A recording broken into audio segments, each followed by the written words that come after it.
అదే ఆ శౌర్య ఇక్కడ ఉంటే మన మనిషి అవుతుంది. తనిక్కడుందంటే సిద్ధార్థ్ కూడా మన గుప్పెట్లో ఉంటాడు. ఇక్కడ మంచిగా ఉంటాం, మంచిగా చూసుకుంటాం.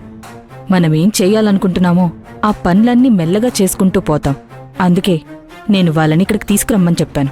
నా ఆవేశం కంటే మీ మైండ్ గేమ్ చాలా బాగుందనిపిస్తోంది. అందుకే మీరు చెప్పిందల్లా వింటూ వస్తున్నాను. రేపు వెళ్ళి మీరు చెప్పినట్టుగా నా కొడుకుని తెచ్చుకుంటాను. ఆ శౌర్యని కూడా తీసుకొస్తాను. తీసుకురా. ఆ తర్వాత కథ ఎలా ఆడించాలో ఏం చెయ్యాలో నేను చూసుకుంటా. నేనేం మాట్లాడుతున్నాను, నువ్వేం చేసావు భూమి? నేను మన బిడ్డ విషయం గురించి మాట్లాడుతుంటే నువ్వు రుద్రానికి ఫోన్ చేసావేంటి? ఏమీ జరగని విషయం గురించి ఆలోచించడం కంటే జరగాల్సిన విషయం గురించి ఆలోచించడం మంచిది కదా మాధవ్. సరే, ఏమంటున్నారు వాళ్ళు? రేపు మంచి రోజు ఉందంట, అందుకే రేపు వస్తాము అని చెప్పారు. అవునా? సరే, రానివ్వు. మాధవ్, శౌర్య అత్తారింటికి వెళ్లబోతోంది. మహాలక్ష్మి వదిన మీరు కోరుకున్నట్లు ఇక్కడే ఉంటుంది. ఇంట్లో ఇన్ని మంచి పనులు జరుగుతుంటే అవన్నీ వదిలేసి ఇంకా దేని గురించే బెంగపడతావేంటి? ఎవరో చెప్పిన మాటలు పట్టించుకుని అంతగా టెన్షన్ పడతావేంటి? చూడు, నాకు ఏం కాదు, మన బిడ్డకు కూడా ఏం కాదు. నలుగురికి వైద్యం చేసే డాక్టర్ మాట నమ్మమంటావా? దేవుడిని నమ్ముతున్నా నీ మాట నమ్మమంటావా? డాక్టర్ తను చదువుకున్న దాన్ని బట్టి చెప్పగలుగుతారు, కాని దేవుడు మనుషులు చేయలేని చాలా పనులు చేస్తాడు. ఎందుకంటే రాత రాసేదే ఆయన, ఆ రాత మార్చగలిగేది ఆయనే. దేవుడనేవాడు పట్టించుకోకపోతే ఇన్ని గుడులు ఎందుకుంటాయి? ఇంతమంది గుళ్ళకి ఎందుకు వెళ్తారు? నిజంగా కష్టం వచ్చినప్పుడు మనిషికి అండగా నిలబడేది ఆ దేవుడు మాత్రమే. మన తోటి వాళ్ళు, మనకి ఆయన వాళ్ళు కూడా మనతో నిలబడరు, అది గుర్తుంచుకో. ప్రాణాలు నిలబెట్టే డాక్టర్ మాట నమ్ముతున్నావు, ఆ ప్రాణాలు పోసిన దేవుణ్ణి ఎందుకు నమ్మట్లేదు? దయచేసి మన బిడ్డ గురించి నువ్వు ఎక్కువగా ఆలోచించకు. నాకు నమ్మకం ఉంది, వాడు ఈ భూమి మీదకొస్తాడు, కళ్ళు తెరిచి ఈ లోకాన్ని చూస్తాడు, నిన్ను నన్ను చూస్తాడు. ఏదో ఒకటి ఉందని ఎవరో చెప్పిన మాటలు నమ్మి కడుపులో ఉన్న బిడ్డని చంపుకోవడం కంటే ఎదురు చూద్దాం మాధవ్. నా నమ్మకం గెలిచిందా బిడ్డని కళ్ళారా చూసుకుంటాం. నా నమ్మకం ఓడిందా నా ఓటమితో పాటు నేను వెళ్ళిపోతాను.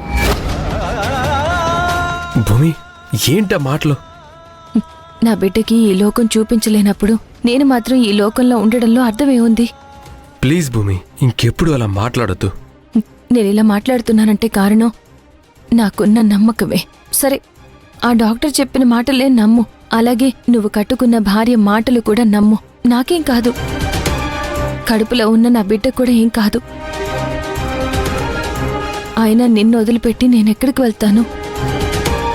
మనల్ని వదిలిపెట్టి మన బిడ్డ ఎక్కడికి వెళ్తుంది? నేనుంటే వాడు ఉన్నట్టే. దేవుడి మీద నాకున్న నమ్మకాన్ని దేవుడే పట్టించుకోకపోతే ఇక వాడే కాదు, నేను కూడా ఉండను. నువ్వు నా ప్రాణం భూమి. నా కడుపులో పెరుగుతున్నది కూడా నీ ప్రాణమే. వాడిని నీ చేతుల్లో పెడతాను, నీ కళ్ళకి చూపిస్తాను, వాడి కోసం ఏమైనా చేస్తాను, ఎంత దూరమైనా వెళ్తాను. నువ్వు ధైర్యంగా ఉంటే నాకదే ధైర్యాన్ని ఇస్తుంది. నువ్విలా బాధపడుతుంటే నా నమ్మకం కూడా భయపడుతుంది. దయచేసి అర్థం చేసుకో.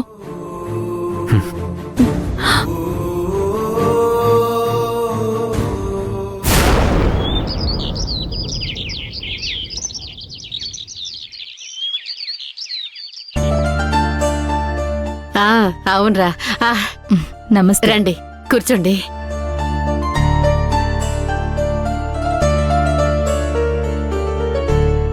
రుద్రాని ఇచ్చిన మాట ప్రకారం తన కొడుకుని కోడల్ని తీసుకెళ్ళడానికి వచ్చింది. కట్న కానుక విషయాలంటారా, అవేమీ అవసరం లేదు, శౌర్యని పంపిస్తే చాలు అంటుంది.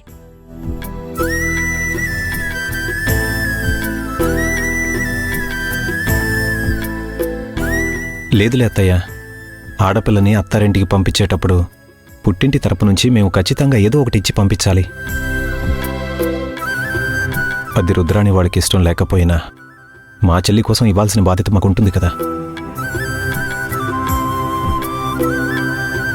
కొంచెం డబ్బు బంగారం చేయించి దాచిపెట్టాం, అవి తనకిచ్చేస్తాం.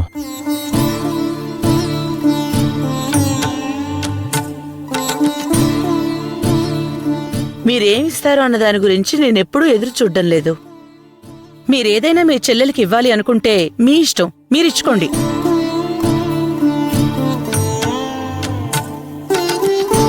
నేను వెంటనే వెళ్ళాలని ముందే చెప్పాను.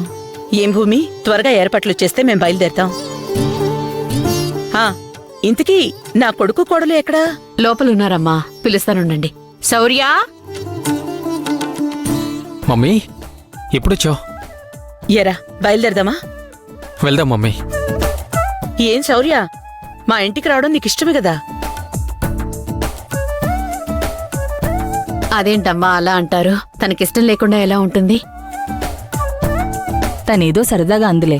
అత్త కోళ్ళన్నాక ఆ మాత్రం ఆట పట్టించుకోవాలి కదా.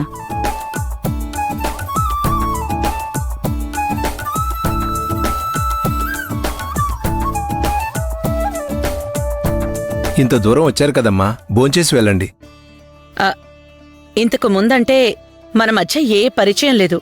ఇప్పుడు మీ అమ్మాయి నా ఇంటి కోడలైంది కదా, రాకపోకలు మామూలే కదా. ఈసారి వచ్చినప్పుడు భోంచేస్తాను. కొంచెం ముఖ్యమైన పనుంది, లేదంటే సాయంత్రం వరకు ఉండెళ్లేదాన్ని. సర్లేమ్మా, మాకోసం మీ పనులు ఆపుకోవడం దేనికి? అమ్మా భూమి, వెళ్ళి అమ్మాయిని రెడీ చేయి. అలాగే మావయ్య. మహా, ఆ డబ్బులు బంగారం తీసుకొనిరా. అలాగే నాన్న. శౌర్య పద. మమ్మీ నేను కూడా వెళ్ళి రెడీ అవుతాను.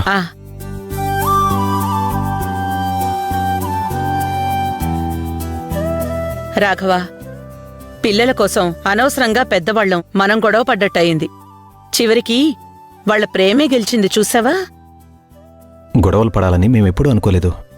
ఏదో మేము ఒక సంబంధం చూసాం, ఆ పెళ్లి జరిపిస్తే సరిపోతుందనుకున్నాం. కాదని వాళ్ళిద్దరూ పెళ్లి చేసుకుంటారని మేము అనుకోలేదు కదా. నేనే కొంచెం మొండిగా ప్రవర్తించాను.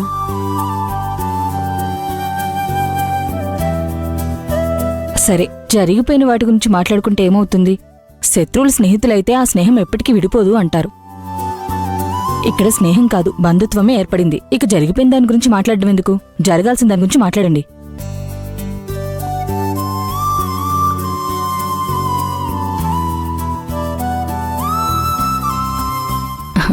వదినా, ఇప్పుడే వస్తాను. అలాగే వదినా.